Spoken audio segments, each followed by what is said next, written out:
Okay, before we start today, I would like to show you guys our midterm result. Okay.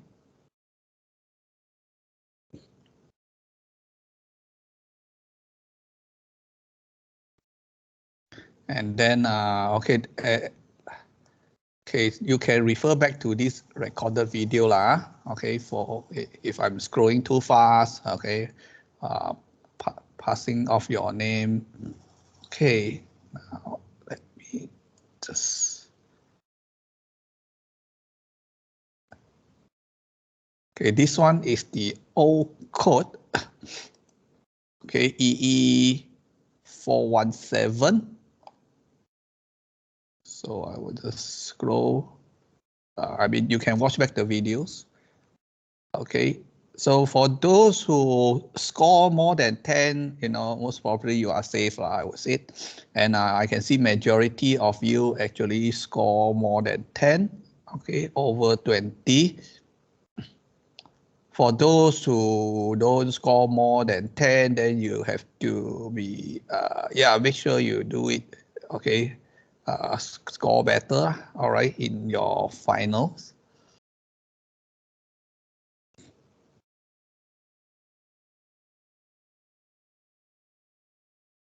Okay, so this is the old code.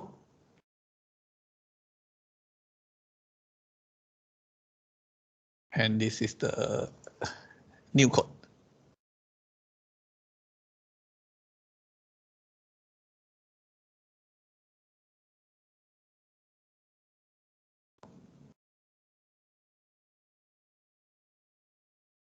Okay.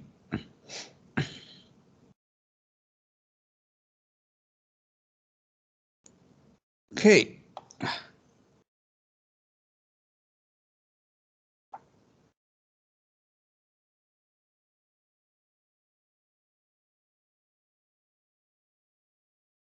So, okay, we are done on the DC-DC converter already. Okay. Yeah, last week we talked about what we call this flybacks, okay, which is widely used in the this our mobile charger device. Okay, so the key component is basically this high frequency transformer. Okay, I also show how this can be done. I mean the actual design, okay, of the charger. Okay, we basically have a simple rectifier, okay, and a simple flyback with a feedback system, so you can control. Okay, like for example, we have a 5 watt, okay, for our USB charger, and then when you have this type of design, you are basically immune, okay, to the world, okay, AC standards, okay, no matter is 120 watt, 230 watt, 220 for China, 200 watt, and so forth, then you are basically immune to this limitations, okay, in the old days, and also immune to the frequencies of 50 hertz, okay, 60 hertz, all right, and of course 400 hertz. Okay, for information, 400 hertz, right, are used in airplane, okay, because of they need to reduce the size of the transformer. Okay, so in the plane, okay, basically the frequency is running at 400 hertz. So with this type of charger, that there shouldn't be any problem. Okay, it should be able to immune. And then okay, so yeah, this one I also show that you can actually find this high frequency transformer online. Okay, and then you can just get you can tailor mix as well lah. Okay, most of those those like branded stuff lah, Samsung Galaxy, iPhones, all those branded what we call this adapter, right? They are basically tailor made. Okay, and of course they won't tell you what are the ratio, what are the thing. That's why this is one of the way that can prevent counterfeit lah. Right? If I want to copy your product, right? I have no idea, your turn ratio, or your inductance. Okay, unless you reverse engineer lah. All right, most people reverse engineer costs a lot, right? So that's why the counterfeit, okay, can never achieve, okay, the same performance as the original. Okay, so that will be, okay, commercial application already show you. All right, and I said, with the advancements of the power electronics, right, you're basically immune, okay, to the world, what we call utility supply difference. Okay, we'll move on to the additional topics of the bi-directional converter. Okay, now all the while we are studying, okay, the buck boost, right? Flyback, they are all unidirectional, meaning that the power will flow from one direction to another direction for the DC-DC converter. Now, however, there are applications that require the bi-directional flow of the power. Okay, so one of the typical example is our power bank, right? Our power bank, we have to charge it, okay, and discharge it while we are, we want to use it to charge back our phone. Okay, so now how this thing works, right? Yeah, one of the method is what we call this half bridge bi-directional DC-DC converter. Okay, this one you guys can download it from the maths word here. Okay, please download it now, so later you can run and see the how this thing works. So I will briefly explain it here. Okay, so first of all, okay, the bi-directionals, okay, DC-DC converters, you require to use a two switching device. Okay, so what it does is that you will see that there is only one inductor required. Okay, and a capacitor. Okay, so this is actually a very low resistance, which is the equivalent internal resistor of a capacitor. And okay, of course, they will have a feedback control, okay, to control, whether you want to charge or discharge. And I have a input signal here, okay. When I give a positive number, okay, in terms of ampere, when you charge and discharge, right, it's always in ampere, not in voltage. Okay, so when you want to charge, okay, the battery, okay, then you not charge the battery. Okay, positive should be discharging.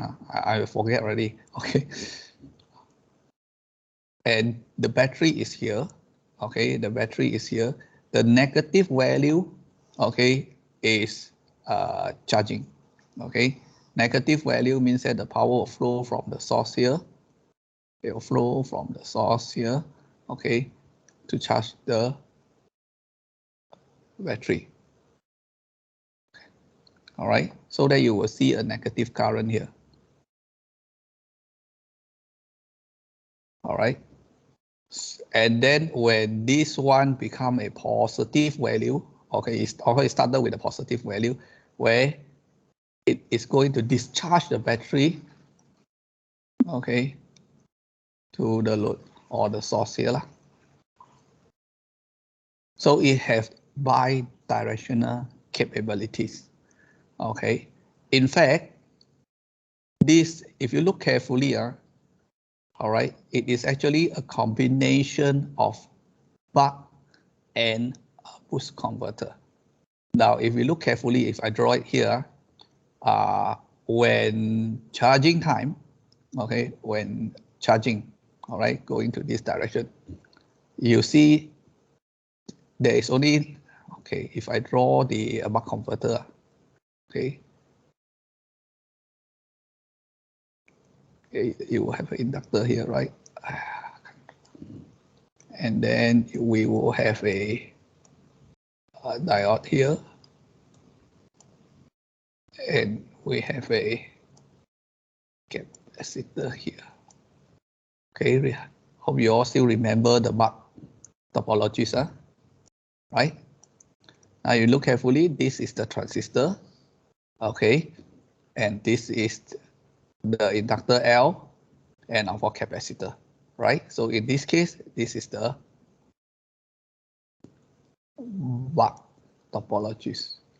So meaning it, when you are charging, in this case, or it can be vice versa.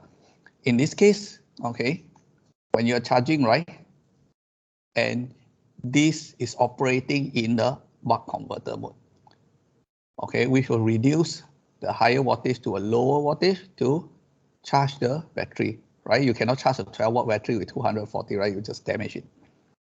Okay, and the diode here is actually represented by the internal diode of the MOSFET. You see, the MOSFET here got the internal diode, right? If you look carefully, there is an internal diode. Okay, there is an internal diode here. Okay, so this is actually turned off. Okay, and this is turned on. So it will work in a buck converter mode, we call buck mode. Okay, when charging the battery.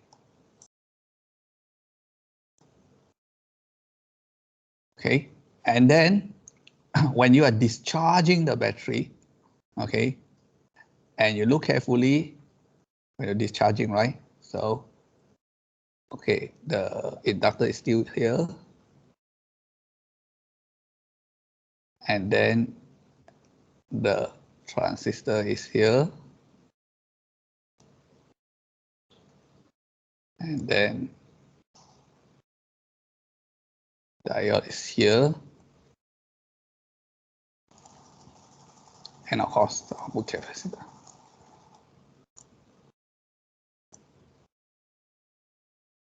Okay, so when you're discharging, you can see that, okay, this transistor is active and this transistor not active. Again, the diode here is the internal diode of this transistor. So in this case, you look carefully, it becomes a boost converter mode.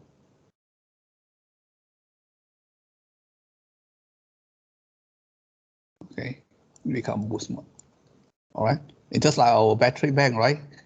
Normal lithium-ion battery is only 3.7 volt, but when you discharge it to your handphone, right, it actually become USB 5 volt, right? So it boosts up 3.7 to 5 volt. And then similarly, when you want to charge your battery bank, right? Yeah, you put in 5 volt, and it's actually buck, okay, buck down, step down to 3.7 to charge the battery. So you look carefully, it's a combination of, buck and boost. Okay, so in this case, the buck mode is charging for charging purposes. Like I said, it can be the other way around. It depends on your source and your battery, whether you want it to be, and then the boost mode is actually discharging in this case. Okay, the boost mode is discharging. Okay. All right. So yeah, I hope you all can see it. And bear in mind that you see the PWM output, right? There is a NOT gate here to make sure that these two transistors will never turn on at the same time. Okay. So you look carefully, it's actually like, here, there again, okay. When you combine these both together, all right, that means both will have a transistor, right? One on the top in series, one here in parallel. In fact, the other transistor is actually here, right? The transistor is actually here. Okay, same for this one. The transistor is actually here. Okay, the switching transistor. Okay, so this is how the bi-directional converter works. And how come they name it half bridge? Now, if you look carefully, when I rotate this, okay, clockwise 90 degree, right? The whole circuit will look something like that.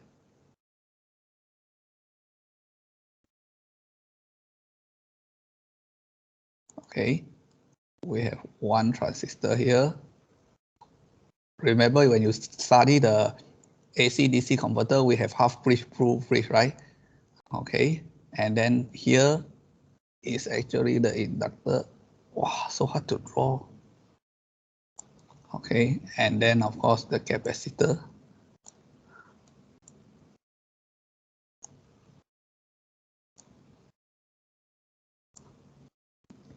And the input is actually here. If you look carefully, it's actually a half bridge. Okay, if you rotate the top, of course you got a built-in diode lah. If you rotate the top transistor 90 degree back, it will look something like that. So there's two ways of drawing this DC bi-directional DC converter. Okay, there are two ways of drawing. Yeah, you can draw it in this way in half bridge. If you are more comfortable by looking at it as a half bridge, or if you want to draw it like that, this way, okay, if you are more comfortable by looking at it as either buck or boost. Okay, there's no right or wrong. It really depends on the person, when you want to design this, how you prefer the drawing. Because in terms of circuit and technicality, there is actually exactly the same. Okay, exactly the same. So like I said, you see what you need to know is the basic of the three converter. The rest is just a combine of it. Okay, or advanced version of it, which were like I said, the Sepik and Chuck, right? They actually have 2L and 2C instead of 1L and 1C. Okay, design is always the same way of you have to decide the L and the C, and of course the switching frequency. Switching frequency you can control because you basically program it. All right, L and C you have less control. Okay, unless like I said, okay, you tailor-made it. Okay, tailor-made is very expensive. You won't get it 1 or 10. Tailor-made are usually for those big factory. Okay, they want their tailor-made, right? It go up to 1 million unit, so they can produce so much of them at a very low price. And then of course, tailor-made have the advantage is that very hard to counterfeit lah. There is harder to actually to actually copy, okay, your what we call your idea, okay, or your product. Okay, so up to this point, any questions? Sir. I have a question. Why actually the battery, right, lithium battery always kept at 3.7, 3.3 something around that? Why it never actually go up to 5 watt? Oh, because it's the design and the material used for the battery. Okay, now the material, right, lithium ion, okay, best operate at 3.7 volt. Because of the size, weight, and density of the battery. That's why they designed it to be 3.7. Now this is our standard. It's just like our, okay, for example, our AA battery, we get outside, right, non-rechargeable, 1.5 volt, right? Okay, it's made of alkaline and carbon. So that is the material that will best give you this voltage. And those rechargeable battery, right, AA also, okay, we got nickel, cadmium, all this, right, is operate at 1.2, right? So this is also because of the material. Of course, you can. So I don't care. I just want to push it up to 1.5. Can also lah. Okay, but the problem is that it may not be operating efficient enough. You need to either the size has to be very much bigger just because of different 0.3 volt, all right? Or it becomes much more heavier, or material will use inside is much more denser, and then it becomes much more expensive. That's why it's actually working out on a lot of research in order to get this voltage 1.5. Okay, you will notice all those non-rechargeable at 1.5 because of that material. Lithium ion actually work best for this one, 3.7. Okay, like our car battery and all those lead acid, right? Lead acid battery is 12 watt. So that's why when they design battery, it come right, then everyone will follow until it becomes a standard. Oh, car battery is 12 watt, or you want 24, you serial. There's the reason, one of the reason I would say. And that's why nowadays we have problem, because a lot of this lead acid battery 12 watt, right? They are not efficient for this renewable energy storage, okay? But they are good for those backup system, and of course our car starter, all right? And lithium ion comes in, right? You see, it's very hard to make exactly 12 watt, right? When you multiply this by 3, you get only 11.11 watt. You will get this wattage. So of course, the power electronic have to do their work to make sure that, like this one, they charge, right? Like USB is 5 volt. Okay, now when they design USB, they base on the digital standard. Digital is 5, is 1, 0 is low. So it fixed there. Okay, that's why when you come, also in a good way, you see. Now, in this case, because of our battery bank, we're talking about is 3.7 volt. Let's say, not let's say, I mean, it has to be. And then when we charge, right, using USB, is 5 volt, right? So when you charge, you can use the buck mode to pull it down to slightly, of course, you need to charge, you have to be slightly higher. Let's say usually it's 4.14 volt around. Okay, so when you want to discharge back, okay, your battery back to USB, so you can see it operate in boost mode.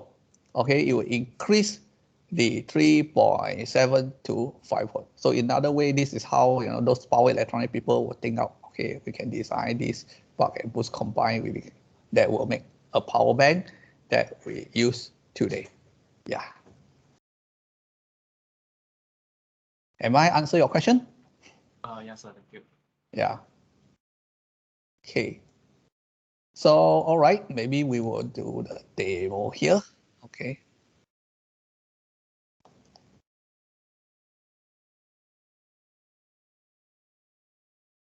Okay. Yeah, you should be able to download it from MATLAB File Exchange. Okay. Okay, this one, I also don't know what battery I use when I do this. Okay, I use a 12 volt. Okay, because I didn't change, I just changed. Oh, I also use lead acid. Okay, the source side is 20 volt. Okay. And then the charge discharge. Okay, so I run for 2 seconds, and then after 1.5 seconds, right? Okay, yeah, I discharge 5 amp out first. Okay, and after 1.5 seconds, I start to charge back. Okay, which is negative 5 amp. So how this thing works, right? This thing actually works when the duty cycle is less than from 0 to 50%. Okay, I forgot already. This one is either charge or discharge lah. Okay, that means from 0 to 50, assume that it's charging, and then from 50 to 100 is discharge. If you want to make it another way around, right, you just have to switch this NOT gate. The NOT gate, you go to the top transistor, okay, then you will change 0 to 50% become discharge, and 50% to 100% become charge. All right, so okay, now let us just run this.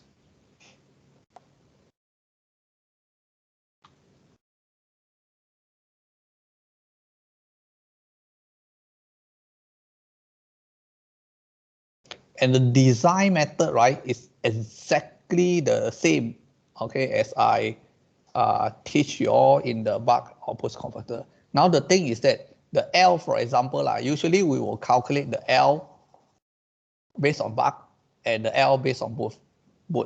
Okay, that will tell you these are the two value. Okay, for example, if you calculate for bulk is 1 millihenry, calculate for boost is 2 millihenry. So that means these are the two value. Okay, you either choose either one of them or you choose the one in the middle. Okay, same for the capacitor. Okay, same for the capacitor. All right. Okay, I think we're done already. Okay. All right, now you see this is the battery SOC. 50%, right? When I start discharging, it go low, right? The SOC. And at the time of 1.5 seconds, right? Okay, I start to charge it back. You see the SOC will go up again.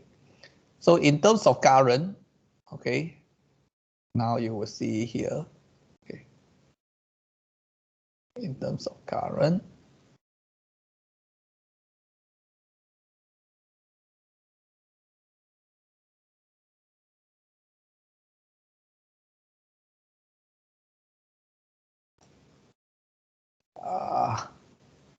okay, wait.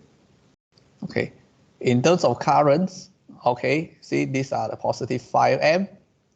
When it's discharging at a point that, I switch it, okay, to charge back. So the current will go negative.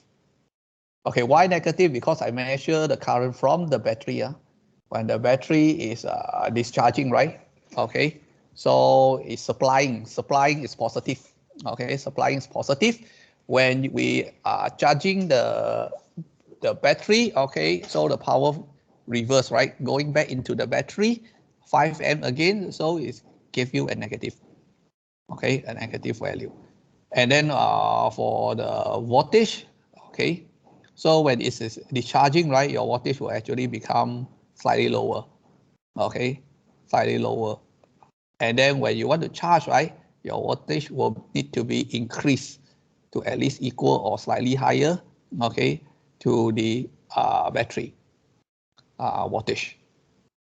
So this is how the bi-directional work. Okay,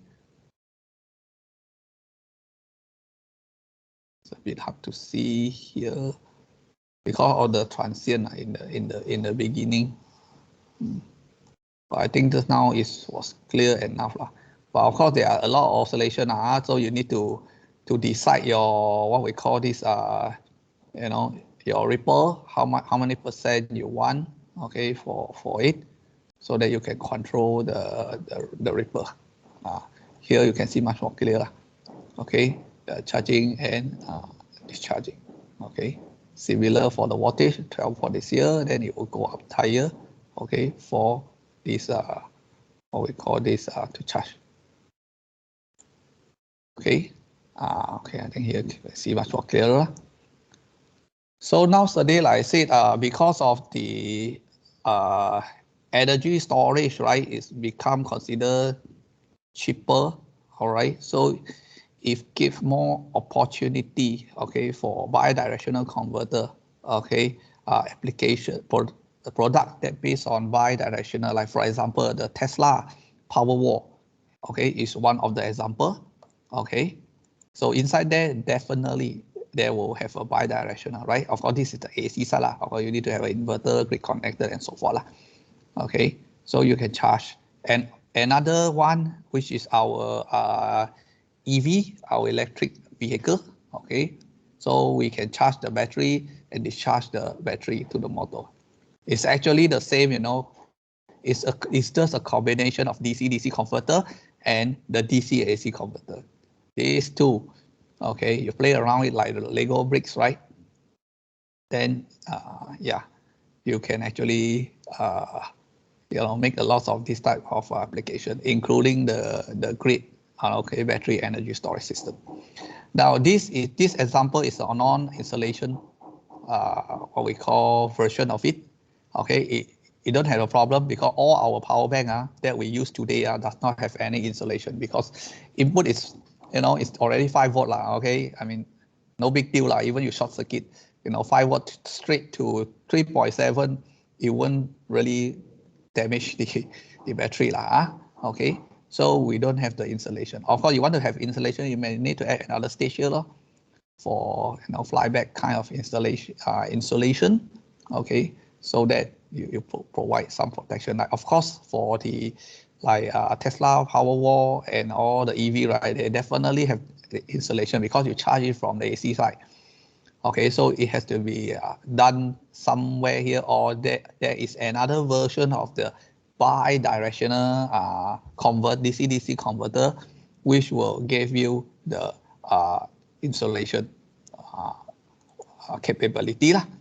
So that one is I think it's better I show it here. Okay, that type of converter we call it DAB. Okay, double active. Okay, so this is another version of the double active bridge. All right. Okay, that will provide insulation. You can see because of the okay, this is not a normal transformer, it's a high frequency transformer. Okay, it's a high frequency transformer, and yeah, Plex actually have it example inside we have a look. Plex.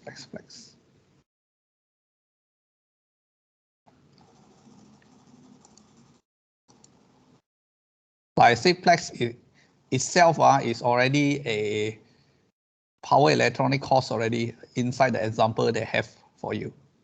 Okay, it's more than what I can even teach here.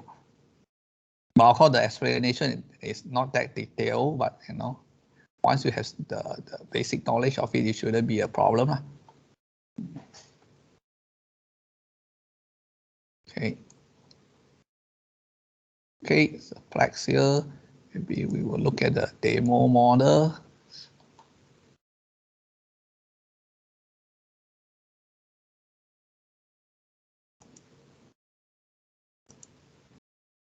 Double active bridge. See, got resonant. Oh, come no have one. Just now I saw that.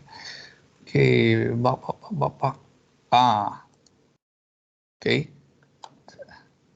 So yeah, double active bridge.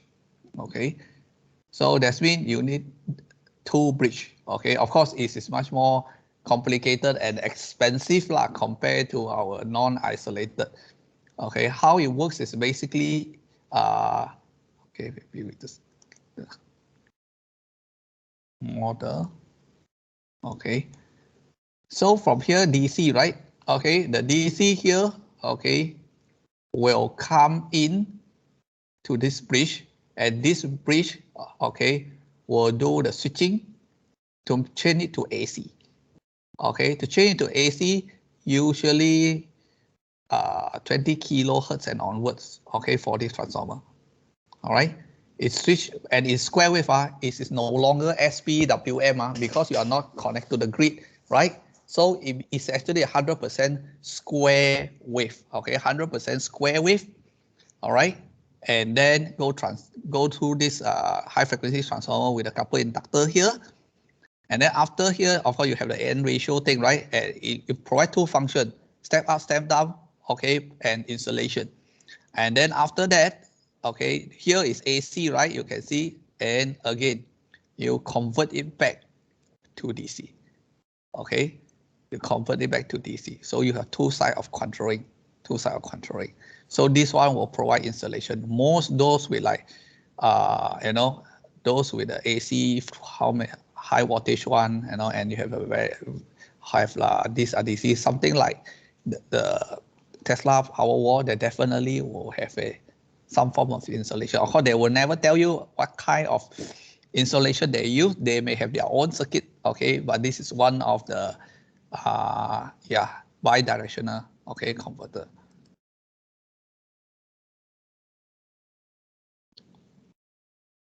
Okay, so here you actually show all the waveform, the output of the waveform. I don't know how they actually put. So it's actually running. Okay, the primary voltage you can see is all AC, and then at the end it become DC. All right. Okay, the charge and discharging method, right, is actually depend on the phase difference between these two set of bridge. Okay, these two sets. Okay, they just make on based on their phase difference.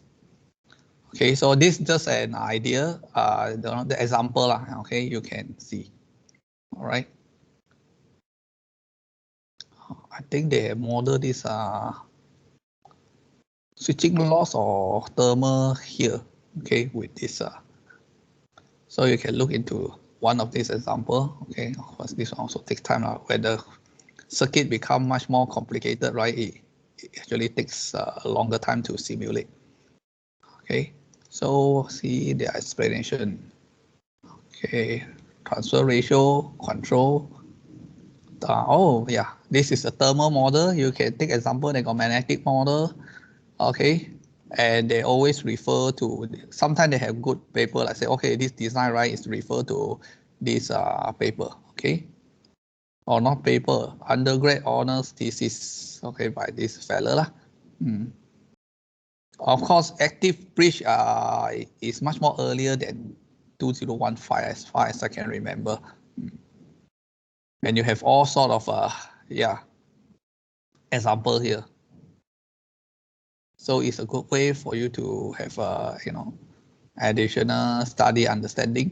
And many of these examples show in Plex here, right? They are widely used in industry, like I say, Plex also industry is using it. Okay.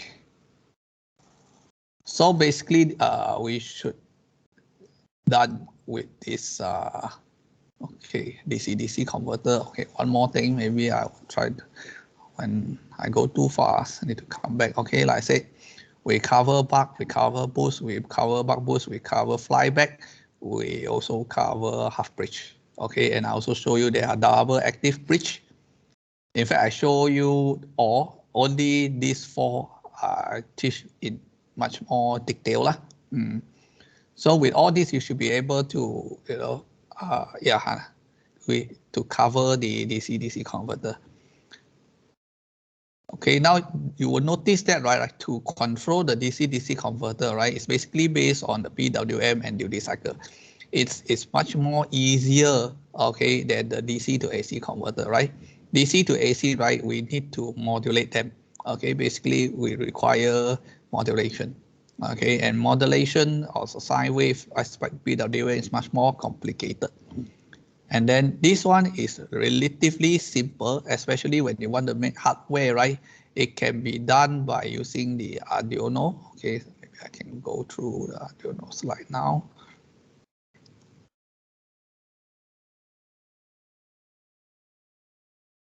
Okay, we can use our normal Arduino. Okay, Arduino can generate PWM. Okay, DC to DC PWM.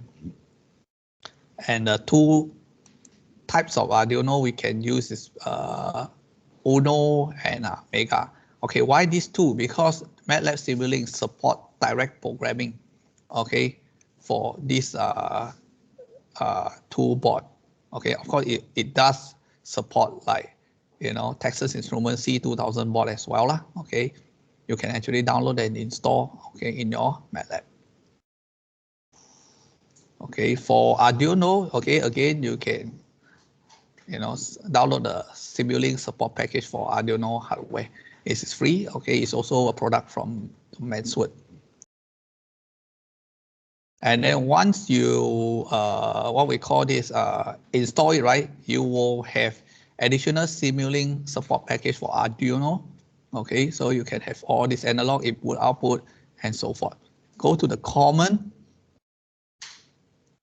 Then you can actually track, okay, the SPWM, not SPWM, the PWM, this one. Okay. Okay, maybe I'll put one and show you here lah. Yeah.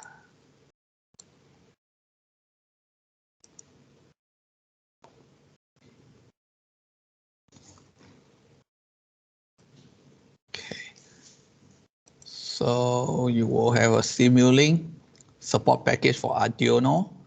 we can go for the common one. All right. And then, yeah, you will have a PWM blocks. Okay, you will have a PWM blocks.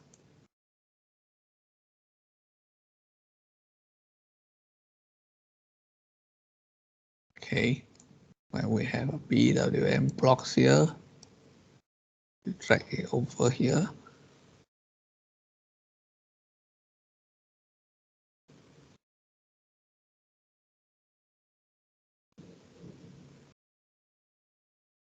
Wow, why so slow?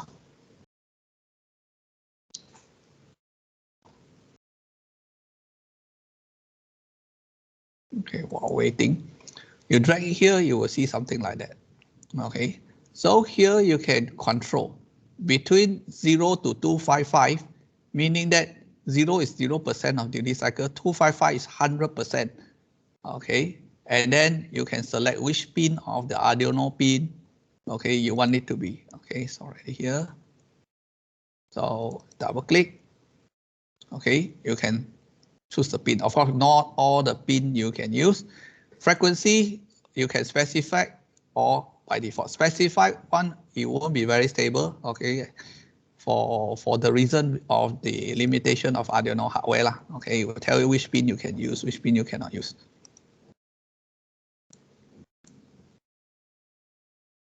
And then after that, okay, of course you can do the setting. Okay, usually we set this in infinite time lah, because when you turn on, right, it run forever. We had to change to fixed steps. Okay, and then you come to hardware implementation. You select your hardware board. Okay, when you install the support package, right, you will have a hardware board. You can choose Arduino Uno. Okay, once you choose the Arduino Uno, okay, then you can monitor, okay, the output of the real hardware connected to the PC. Okay, and you can actually start to build and deploy. Okay, that means you will put this whole thing program into your hardware of Arduino. It will look something like that. Okay, now this is my Simulink. Okay, inside my computer, and then I can program directly into the hardware. Okay, once it's go into the hardware, I can disconnect my Arduino with the PC, and I will produce the output. Of course, this is not sine wave; it's just an image. You can actually produce the PWM output. Okay, from this without even writing a single lines of code. And of course, you can do much more complicated stuff, including the PI controller and and so forth lah. So this is the advantage, okay, of using this Simulink. Okay, and here of course there are some limitations. What are they? Okay, like I said, the PWM pin you cannot use all, and the frequency also limit. For example, if you choose pin number 5 and 6, right, your frequency can only run at 980.4 hertz. You cannot set like 2000 hertz, 1000 hertz, or 5000 hertz. Cannot. Okay, so that is the limitation. Of course, you use other processor like C2000. That one you basically can program at any frequency you want. So you will see that the frequency supported by the Arduino is pretty odd lah. I would say you can see there's no round number because of the what we call clock divisions. Okay, after they divide, they will end up with these numbers lah. So, but for small application, right, a simple DC, it shouldn't be any problem. Because we tested it before. Okay. And of course, analog input also, okay, if you want to read something from the hardware Arduino, you just put this block and it will read it into Simulink. When you run Simulink, right, you can see the output voltage. Okay, you can actually see the output voltage. And when we do the rapid control design, okay, now you can see that this is our circuit. This is our feedback control. Now we can actually make this feedback control, okay, into the Arduino. Okay, so when we make the Arduino, it should look something like that. This is your real circuit.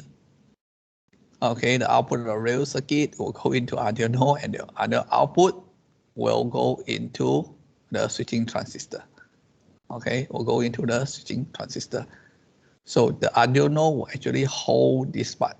okay, the PI controller, okay, the PWM, and all the reference and the feedback. So you can actually do that in hardware, all right. But of course, this semester we don't have hardware, okay. Our assignment also does not have hardware, so this one no need to worry for now, lah. Unless you want to do hardware, then yeah, you may need to refer back to my slide here. Okay, so I think this one is the same. It's about programming, hardware. Okay. So in other words, okay, it is much more easier. Okay, it's really much more easier to do the feedback system. Okay, or the control. Okay, in Arduino Uno. All right. So any questions? Yeah, we are done on this DC-DC converter already.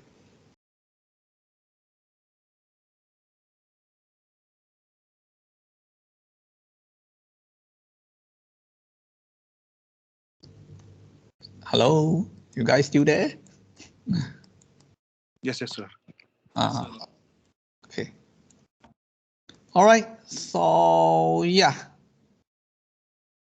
So if no, then okay, we are done with this.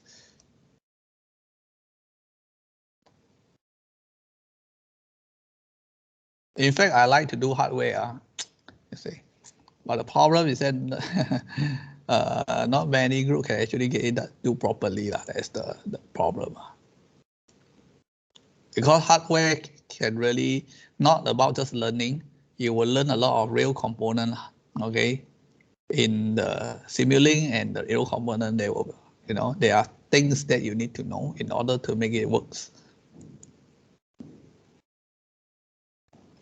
Okay.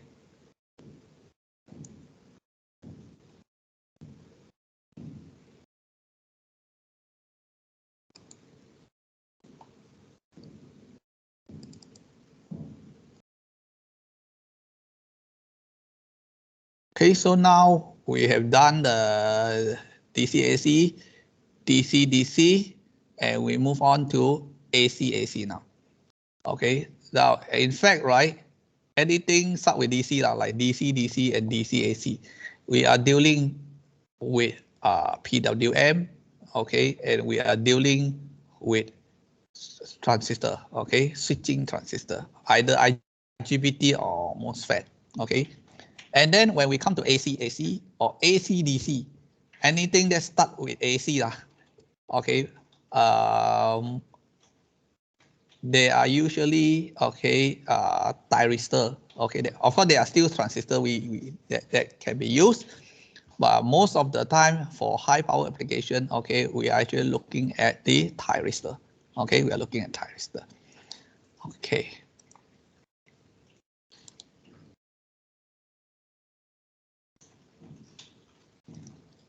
All right, AC-AC converter. Okay, now as we know that the most conventional, okay, most fundamental AC-AC converter is a transformer itself. Okay, you got AC in, you got AC out, right? The only difference is the magnitude, the wattage. Okay, frequency should be the same. Okay, because of the property of the transformer. So transformer basically, yeah, if you look at from the electronic perspective, right, this is our yeah, small transformer, okay.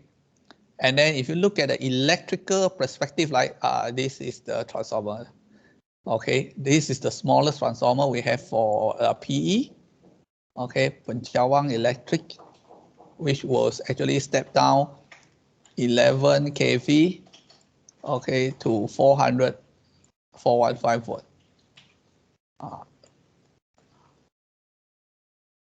So the transformer itself is already a AC-AC converter. This is a typical size of the TMB, okay, 750 kilo kVA, okay. Because TMB they limit the PE to be less than 1 MVA, okay. You don't ask me why lah. Okay, it's the TMB that actually set this standard lah. If the property is private property, that means it's not belong to TMB. You can size any size you want. Okay, like UCSI, the North Wing campus, right? When I went into the substations, inside got two 1.6 mega, just for the campus itself. Okay. Yeah, a bit oversized lah to me. Okay. All right. Now, for conventional AC-AC converter, very simple mechanism is 2 coin, primary, secondary, that it will do the job. What is the disadvantages? Okay, the disadvantages is, okay, you have high heat loss, of course. Okay, you have high heat loss, and of course, large and heavy. Okay, and of course, maintenance, high maintenance, not really high maintenance if you are using a dry type transformer lah. But if we're referring to this, okay, this type of transformer is oil type. This is actually a tank, you know, that is filled with oil, okay, and the coin is submerged inside. And you can see all this fin here, right? All this fin is actually hissing. The entire, okay, transformer is a tank, okay, with all the fin as a hissing. Okay, so meaning that, you know, you need to change the oil, just like our car, you know, we need to change the engine oil, okay, and higher maintenance. Of course, we now say we have the alternative of dry type transformer that does not use any oil.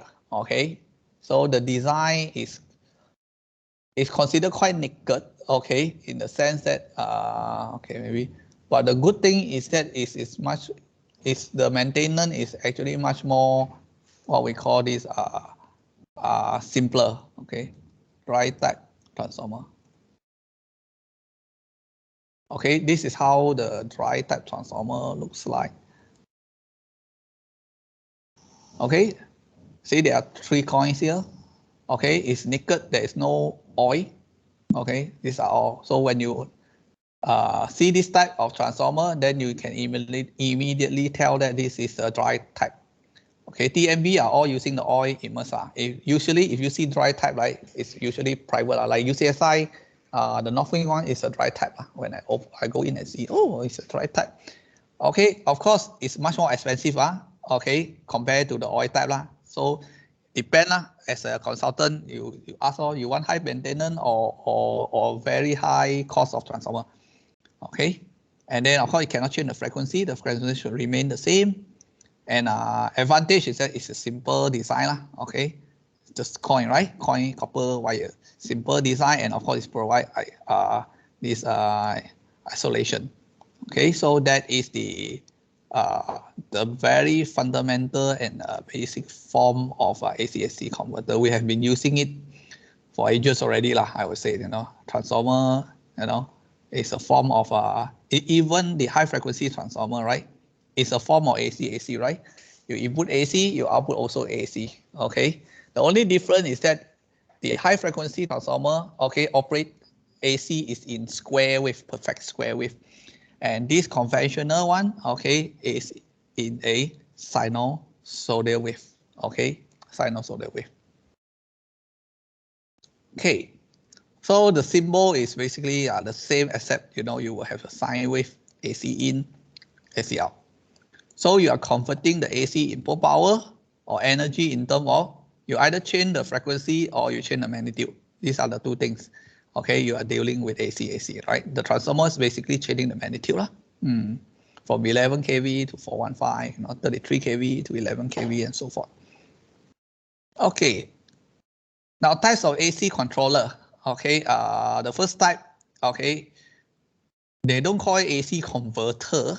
Okay, rather they call it AC controller. Okay, you control the AC, what we call this attribute in terms either, you know, frequency or the magnitude. These are the 2 things you want to change.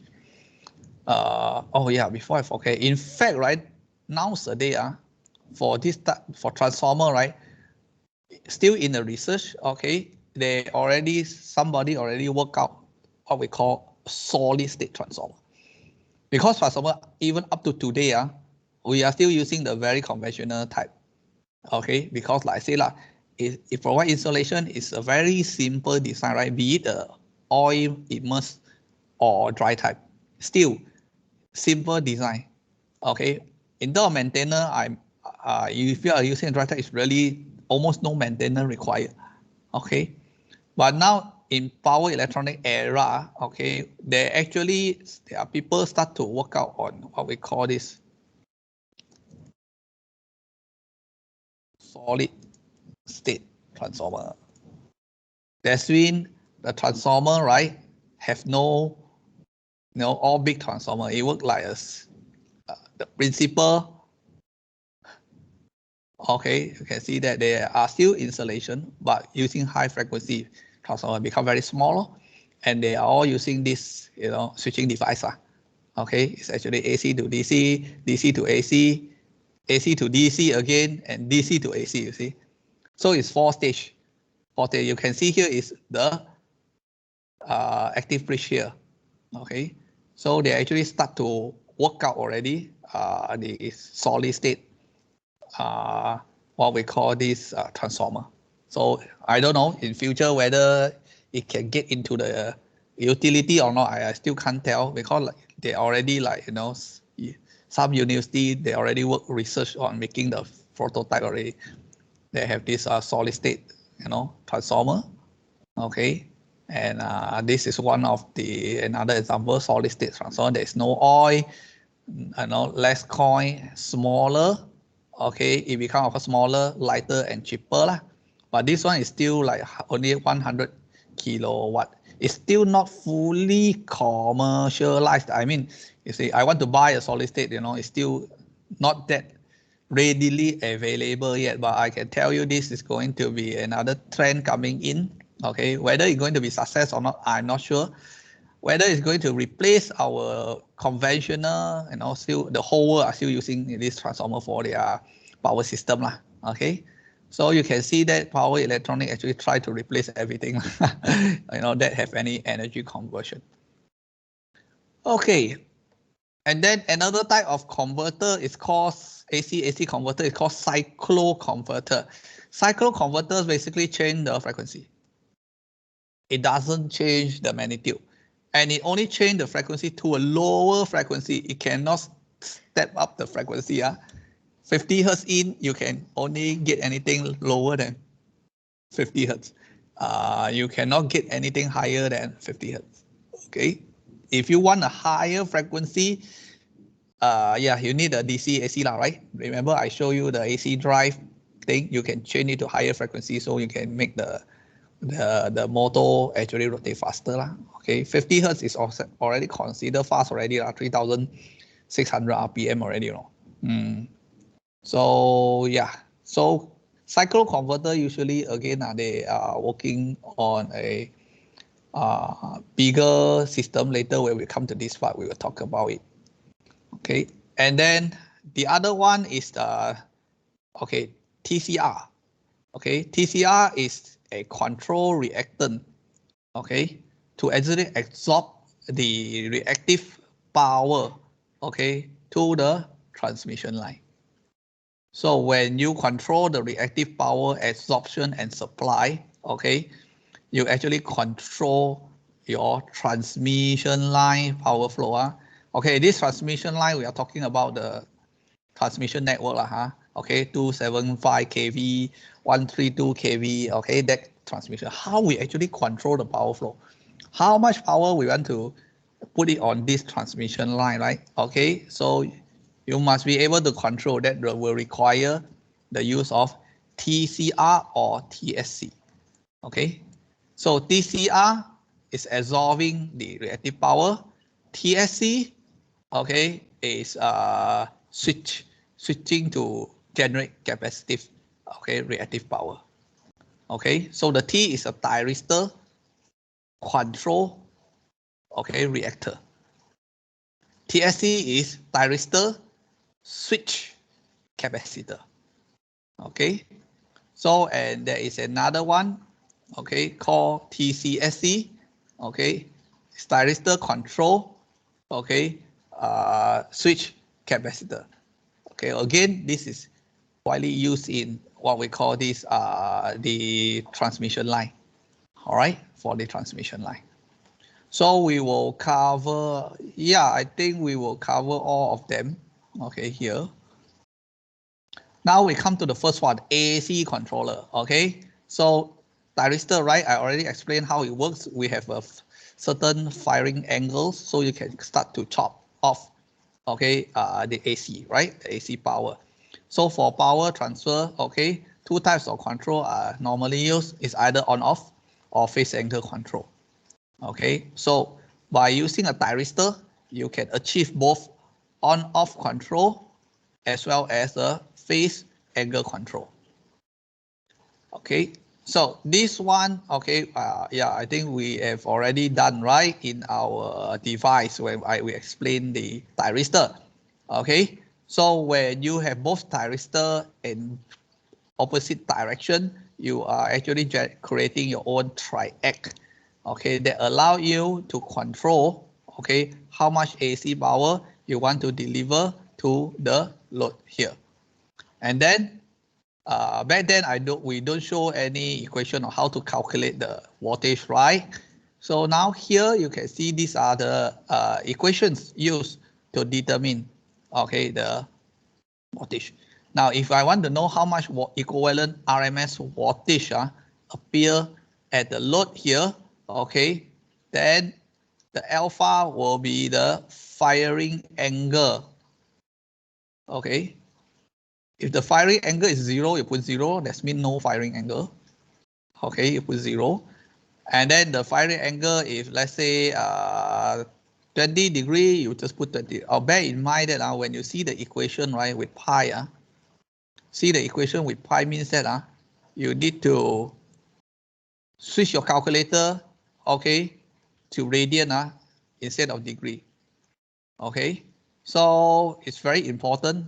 When you see this, you know that pi is in radian already. If you type in degree using your calculator still set in a degree mode, you will get the wrong answer. Okay, I see the student make mistakes, okay, quite often. Okay, even previously, yeah. This midterm don't have, or only the replacement one I got asked questions, something like that. So be careful when you look at the equation. When it show you pi means it tell you that, you know, it is yeah, what we call this it is in the radian. Okay. Okay, so okay, this one I think we have done last time, right? This whole thing. Now the difference is that, okay, you can actually add a RMS lah. Okay, you can add the RMS here. Okay, you can take back the same model, and then you start to calculate, okay, pi divided by 4. Okay, pi divided by 4 is how much? 60 degree, 40 degree. 45 degree, right? I think. Yeah, pi divided by 4 is 45 degree.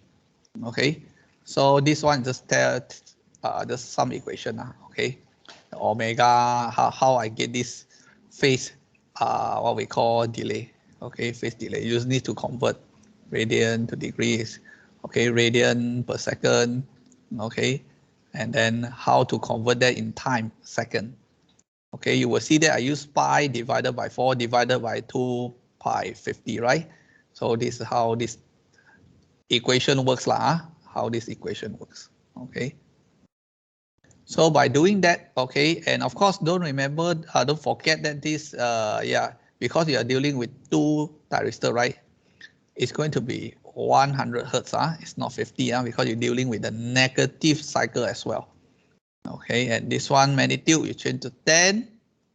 Okay, if everything is correct, right, then you should have this output. Okay, that it will chop off this one, okay, and then oops, oh, this one is another example already. Then you should be able to arrive, okay, with this voltage. If your equation, everything you put in correctly lah, you put in correctly, okay, and then your VS is your source, okay, your VS in this case should be 200, okay, and 30 volt.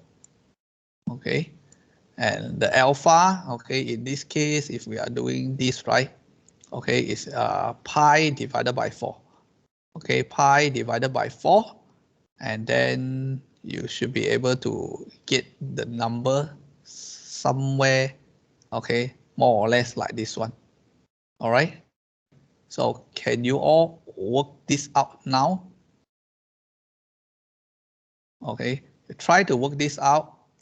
Okay, see what you get. And then maybe you can reopen back this model.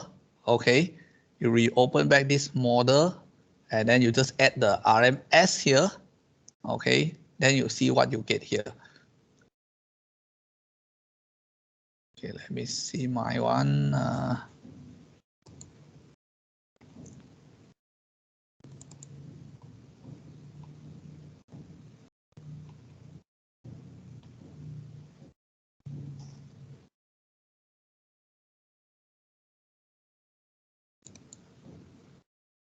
Let's see.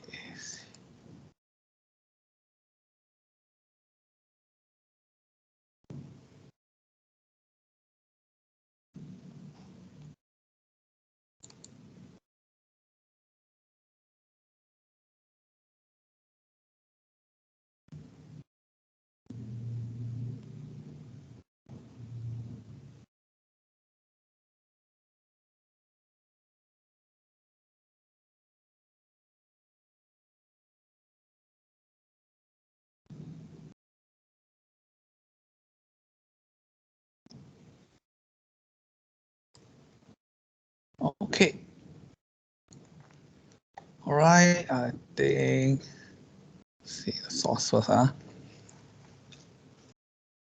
Yeah, 325 means 234, and this one, okay, same, pi divided by 4, okay, and then I run at 0.06 seconds.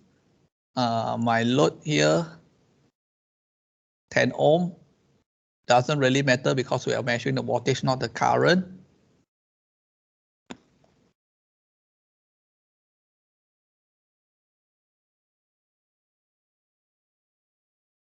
Okay, so I will get 218.3. Okay, you can see these are the waveform here. So you can actually try around by, I mean, if you want to try, say, how about if I pi divided by 6, by 3, okay? So it becomes 60 degree, right? Okay, 60 degree, and then you run, the voltage should become lower. Okay, you see, 205 already. So by changing the firing angle, you are changing the voltage across the load. So this is one of the simplest way of changing the magnitude, okay, of the AC, okay. But of course, with the disadvantage, you no longer get the AC shape output. Okay, that means there will be a lot of harmonics. So you have to be very careful to your load lah. Okay, for resistive load, it's fine.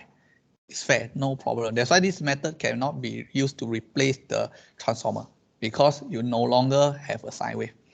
But for inductive load, okay, avoid because it will generate a lot of heat. Okay, so usually for this resistive load like heater elements, light bulbs, okay, lighting, that is fine when you use this method. Okay, so yeah, try to do this one now. Okay, maybe you can calculate, pi over 3. Okay, the value should be near to this lah. Not exactly, should be near to this one. This should be quite easy for you. So my intention is to make sure that you get to key in this correctly. So these are many times. Sure, got some student go and put, I don't know, they say they key in correctly, but they give the wrong answer. So how do you know it's wrong, right or wrong? So usually I will calculate it here and I verify it with the Simulink. So confirm the answer, then I set the, let's say, the final, and you all do it But of course, mostly I say the mistake is that they actually forget to change their calculator mode from degree to radian. So try to make sure that you are familiar how to key in this entire thing, or you want to do it separately also can, which I highly recommended for you all to do that. Come once you are done, let's show me your result, okay, in the chat box. Your calculated value and your simulation, all right?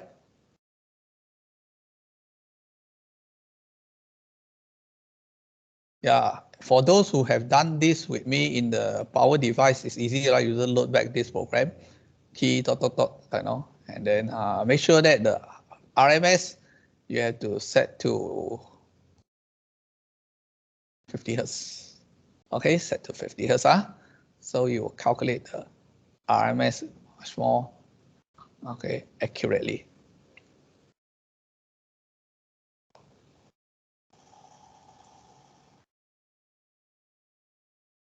Okay, meanwhile, at this time, any questions?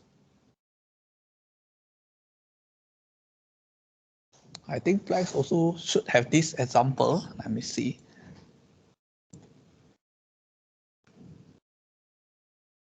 Thyristor.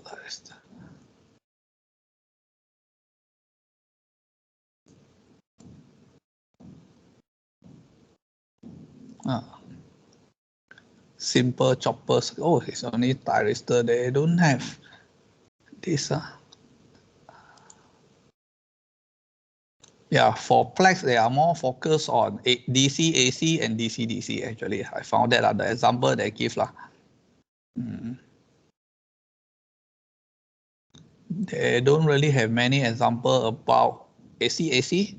Okay, but they do have cyclo converter. They do have cyclo converter. Yeah, I see they have cyclo converter here. Okay. So it's a good example to show in compared to the MATLAB cyclo converter, which will be the next part of this.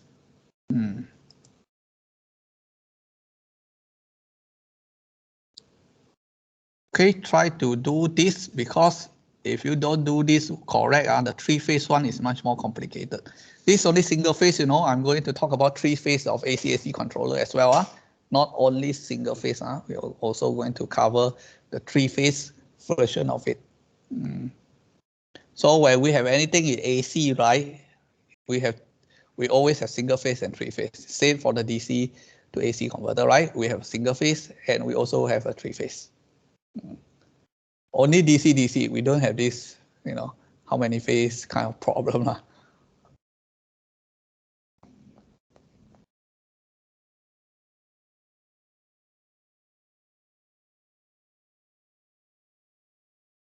Okay, so yeah, now is 9:22. Okay, I think it's about time. Yeah, let me know if you have any questions.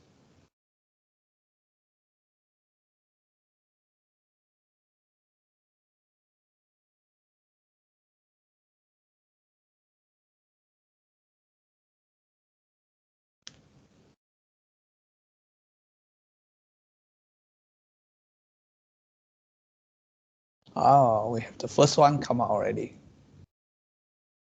Okay, good. How about the calculation?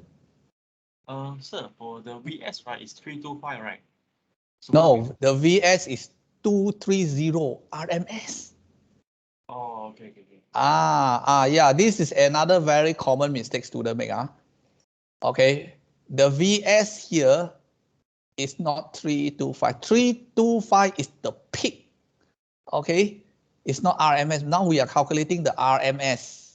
See, remember the 325 thing is the peak. Okay, it's 325. Remember, so we have to know that you are talking about peak or RMS. So we are talking RMS. Yeah, this is another mistake many students made. Okay, they put 3 to 5 and then multiply, they will give the result very much difference.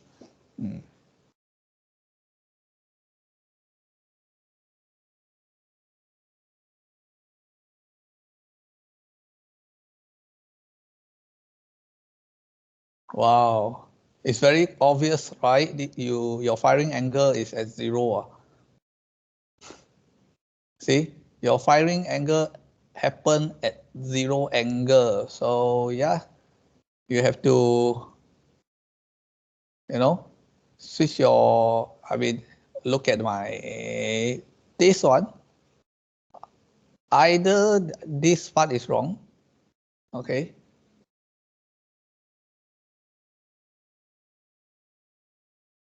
So I got 206.29 and I got for my sibling is 205.1. So more slightly similar. Yeah, your calculation is 6.29. Okay, yeah, that's correct already. Your one will be slightly higher because, you have this internal resistance, all these things. That's why here is slightly smaller.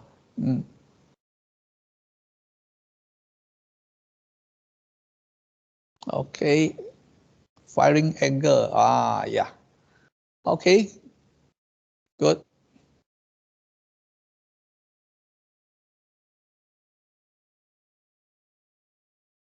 So the intention of this exercise is to make sure you know how to put in this correctly.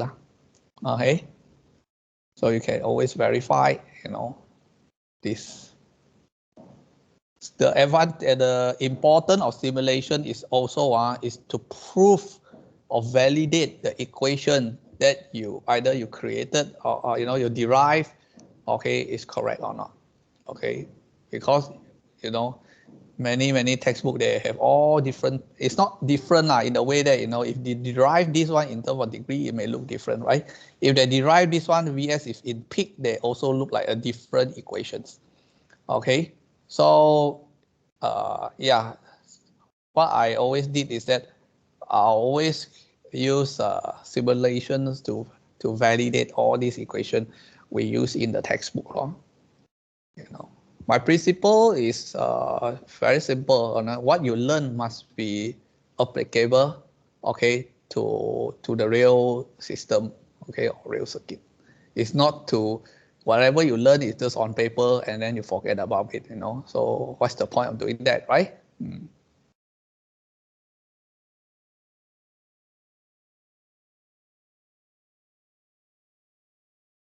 Oh, only 3 students.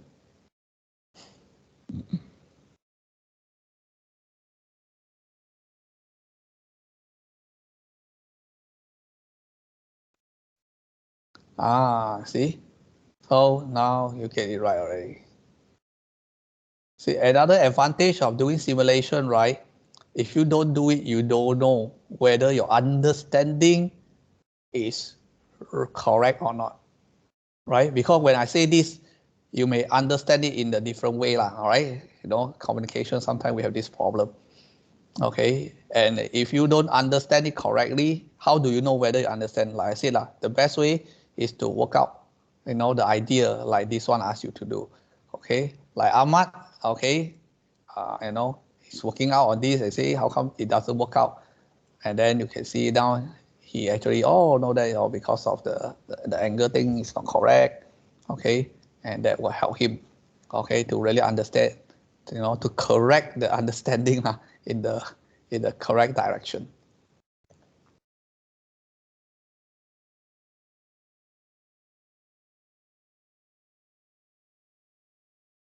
Okay. Like I say, this is important. Please do it, because if you look carefully when we move on to 3-phase, okay, these are more scary equation will come out. Okay, and in 3-phase, right, different firing angle will have different equation. If you cannot do the single phase properly, when you come and do the 3-phase equation, I tell you, I will just wish you good luck. Okay.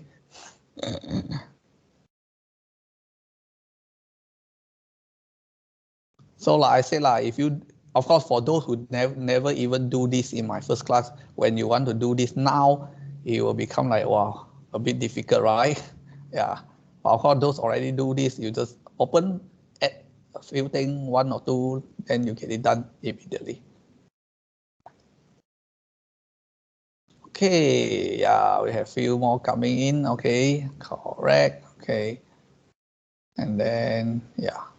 Why everyone still use pi divided by 3? Try to use some number, divided by 4, divided by 5, 6, and run it, looks differently. Then they have to, you see, for exam, right? Or last time in my midterm, I can just use this like, okay, use pi divided by the last digit of your student ID, then everyone had to work this out differently.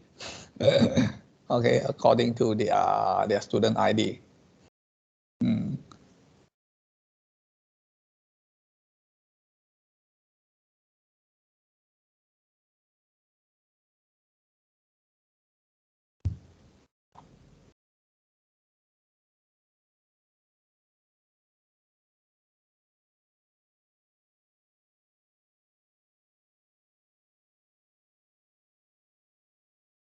Okay, we have now pi divided by 2, 90 degree long. Okay, you chop them half already almost.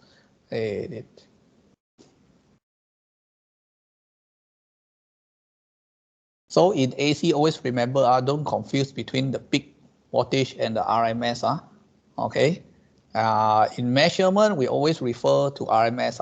All right. The peak 325 is because of this simulating, right? Because we want to set the thing it measured in peaks. Okay.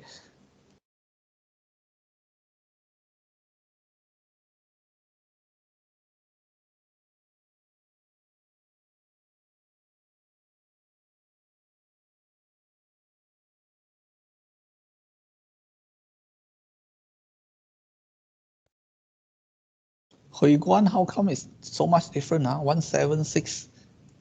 And this is 161, or you confirm?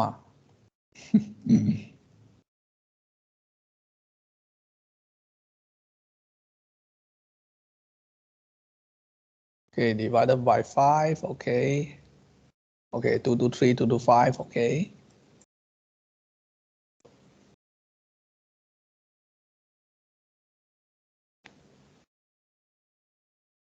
Then you can have a different, answer around. Then later you can, when you work out on your own, you can find out whether you are you getting the right answer or not.